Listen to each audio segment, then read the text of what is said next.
I think the thing that the Clinton campaign probably knew all along, or they came to realize perhaps late, was that the entire sort of northeastern establishment of the Democratic Party was absolutely determined not to see them get the nomination.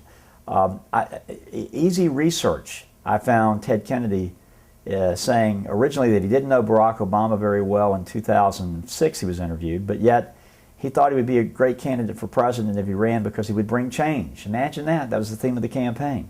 And I started researching and found people close to Kennedy like Bob Schrum and Larry Tribe were pushing Obama early on. Now, the other thing at the same time, you had Howard Dean, who's no fan of the Clintons, and he is watching a Republican dominated legislature in Florida pass a primary, or pass a change in the date of the primary, with very little opposition by the Democrats because they really didn't understand the implications. He watches it happen. And then almost immediately, he and those who support his side of the party say, we're not going to count the delegates.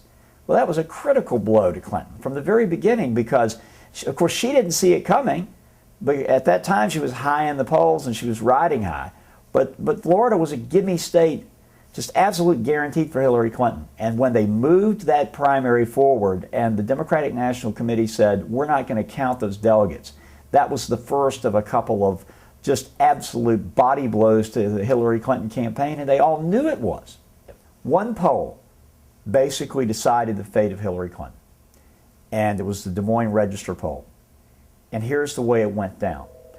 Our firm polled every single night, as did most other firms. Almost everyone had the race with Clinton either leading or very close. A lot of us showed Edwards moving up.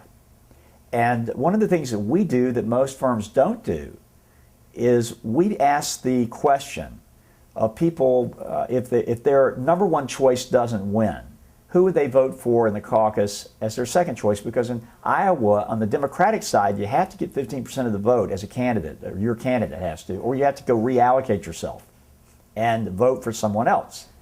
Well, in our polling, up until the day the Des Moines, Iowa poll came out, John Edwards was the one who was moving rapidly up in the polls. And Hillary Clinton was in first place, and Obama was sort of lingering in third place, second or third place. But they were all virtually batched together, with Hillary having a bit of a lead. Well, all of a sudden, when the Des Moines Register poll comes out, all of those people who really had, where they were choosing the Bidens or the Chris Dodds or whomever, they all told us they were going for Barack Obama. That's because the Des Moines Register poll had told them that Obama was winning overwhelmingly, really by a big margin. If you go back and when you read the book, go back and read the methodology that was used by the woman who is in charge of the Des Moines Register poll and see how she allocated the vote and weighted her poll. The exit polls proved that none of what she had, or very little of what she had anticipated, actually came true. She thought there would be a huge Republican crossover voting for Obama. She thought there would be a huge independent crossover voting for Obama. Neither one of those things happened. What happened is the people who really weren't sure but were beginning to gravitate towards Edwards, a little bit towards Clinton, a little bit towards Obama, all ended up getting weak knees and going with the Des Moines paper's poll. And the Des Moines Register happens to be a newspaper that people trust. It's one of the few newspapers in America that people in their state actually trust. And I'm not saying that she did it for any nefarious reason. I think that she bought into the concept that there were going to be these massive number of independents that would cross over and become a part of the Democratic caucus in that year.